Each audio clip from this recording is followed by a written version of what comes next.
Nah, teman-teman, ketika tadi Rudat FM sampai dari KRL atau KAI Komuter di Stasiun Sudirman, Rudat FM mencoba merecek. Tadinya akan menggunakan 1N atau 1P bus Transjakarta non BRT yang mengarah ke arah Blok M dari stasiun dari halte Tosari 3 yang berada di sekitar KAI Sudirman. Apa yang mau dicek sebenarnya? Di beberapa waktu lalu terdapat informasi bahwa rute 1N 1P yang biasanya dilayani dengan bus listrik Transjakarta sepertinya memang faktanya demikian. Belakangan tidak dilayani lagi oleh armada bus listrik, melainkan kembali ke bus bus konvensional maksud saya, yang menggunakan bahan bakar fosil. Saya kurang tahu pertimbangannya seperti apa, dan saya belum cek juga dikemanakan rute tersebut, terutama untuk armadanya ya teman-teman.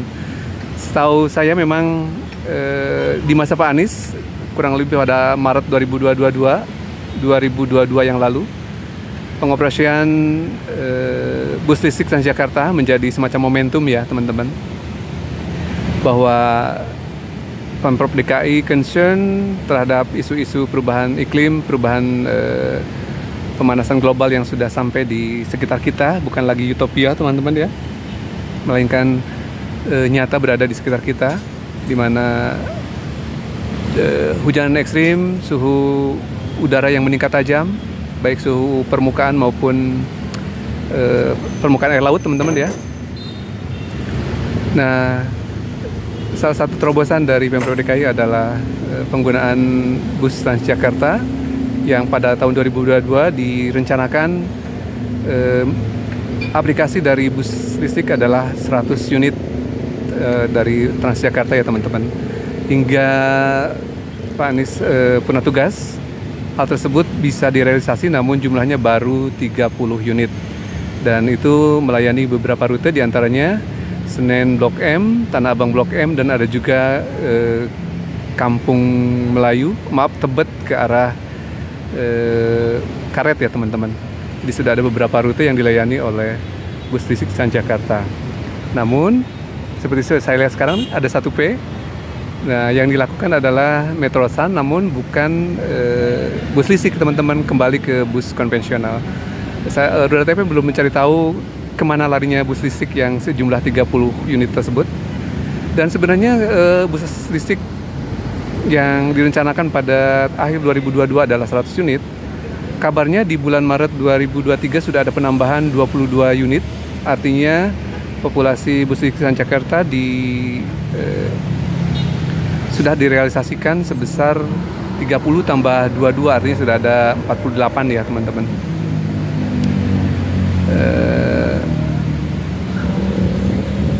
Namun 52 berarti teman-teman ya, 30 ditambah 22 berarti 52 unit.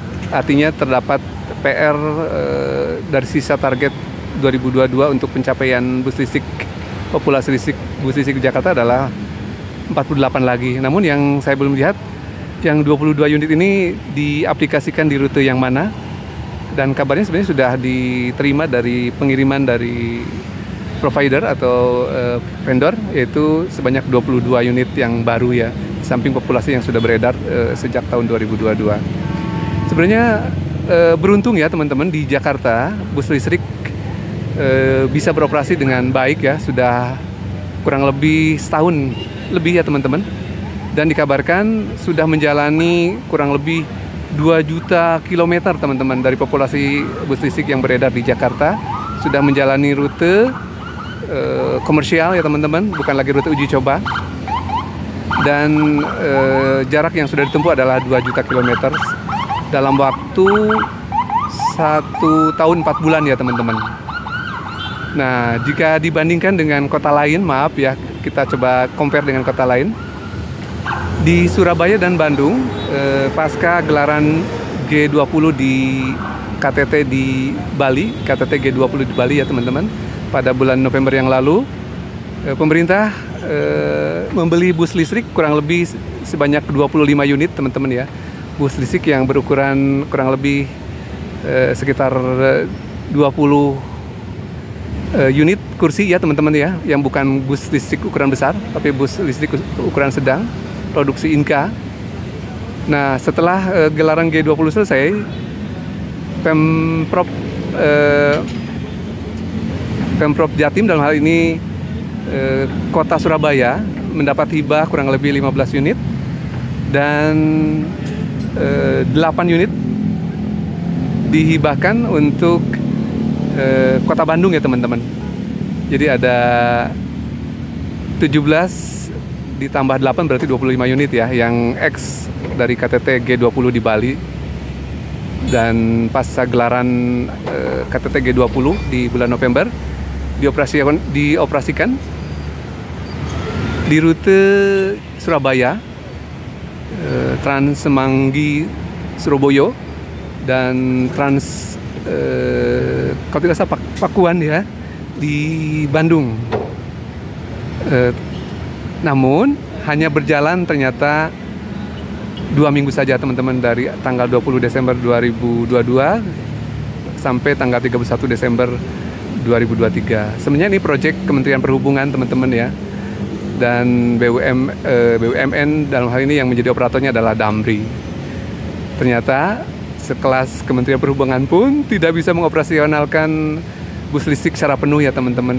Alasannya kontraknya habis pada tahun akhir 2022 yang lalu, dan sampai sekarang dikabarkan dari pemberitaan bus listrik tersebut tidak bisa dioperasionalkan kembali.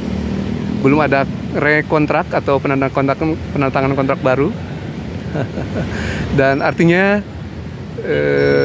tidak semudah apa yang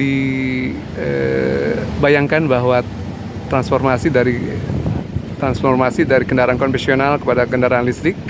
Justru yang lebih mulus adalah di Jakarta. Namun agak heran juga sebenarnya bus listrik di Jakarta yang sejumlah 30 ini sudah menjadi ikon ya, terutama di ruas jalan utama yaitu di Sudirman Tamrin. Nah, belakangan saya sudah amati memang tidak ada lagi rute di Sudirman Tamrin yang dilayani oleh bus listrik. Ini jadi menjadi pertanyaan besar, pertimbangannya sebagai apa? Apakah ada optimalisasi di rute yang lain atau hal lain? Rute lain kebetulan belum mencari tahu ya teman-teman. Namun sebenarnya layak menjadi etalase di ruas utama karena bus listrik ini adalah merupakan ikon baru ya teman-teman, yang perlu dilihat juga oleh masyarakat agar ada semacam sosialisasi terhadap penggunaan bus listrik. Sementara di sektor lain kita ketahui bahwa kendaraan bermotor dan roda 2 dan roda 4 mendapat subsidi atau insentif dari pemerintah untuk pembelian unit yang kurang lebih sekian triliun digelontorkan untuk tahun 2023 dan 2024. Jadi agak ironi juga teman-teman ya, Kemenhub saja yang incas di transportasi ternyata belum bisa mengoperasionalkan bus listrik secara simultan, secara sustain atau berkelanjutan di rute yang ada di Surabaya, Trans Semanggi Surabaya, dan transportasi di Bandung yang menjadi layanan komersial juga teman-teman, yang hanya bisa dioperasikan hanya 2 minggu saja. Jadi menjadi pertanyaan besar ya, sebenarnya pemerintah serius tidak dengan hal-hal yang seperti ini ataukah hanya semacam retorika saja? Dan sebenarnya di masa Pak Anies Baswedan sudah membuktikan bahwa kurang lebih 1 tahun 4 bulan Transjakarta mengoperasionalkan bus listrik sebanyak 30 unit dan berjalan dengan baik, menjadi ikon terhadap sikap atau respon pemerintah DKI khususnya dalam menangani perubahan iklim yang terjadi di Jakarta. Salah satunya adalah dari kontribusi emisi gas buang dari kendaraan di Jakarta, baik kendaraan pribadi maupun kendaraan umum. Dan di hari-hari belakangan kita bisa melihat sendiri di siang ini, luar biasa jumlah kendaraan pribadi yang memadati ruas jalan Sudirman ini, baik yang mengarah ke selatan maupun ke utara. Dan kabarnya 70% dari kontribusi emisi adalah berasal dari kendaraan transportasi teman-teman ya. Ya, semoga menjadi pengingat bahwa mudah untuk mengkritik mungkin ya, mudah untuk menafikan kerja-kerja, tapi yang membuktikan bahwa keseriusan terhadap apa yang dijanjikan adalah penting, karena akan terlihat dalam sustainable atau keberlangsungan dari program-program yang diimplikasikan yang berada di Jakarta. Salah satunya adalah bus listrik yang terlihat waktu di kepemimpinan Bapak Anies Baswedan. Sebuah kepemimpinan yang baik yang menginspirasi kepada bawahannya, dalam hal ini BUMD yang bergerak di bidang transportasi, salah satunya adalah Transjakarta. Kiranya menjadi inspirasi bagi kota lain bagaimana mengoperasionalkan dan visi-visi ke depan dijalankan dengan baik, terutama untuk kota yang ramah terhadap iklim, teman-teman, yang menjadi acuan kota-kota di dunia, terutama dalam pengendalian polusi, kemacetan, dan emisi gas buang dari kendaraan, yaitu karbon dioksida atau karbon ya teman-teman. Yang diharapkan dengan kendaraan listrik akan terjadi penurunan emisi rumah kaca atau emisi karbon di perkotaan, dalam hal ini bus listrik untuk kendaraan umum ya teman-teman.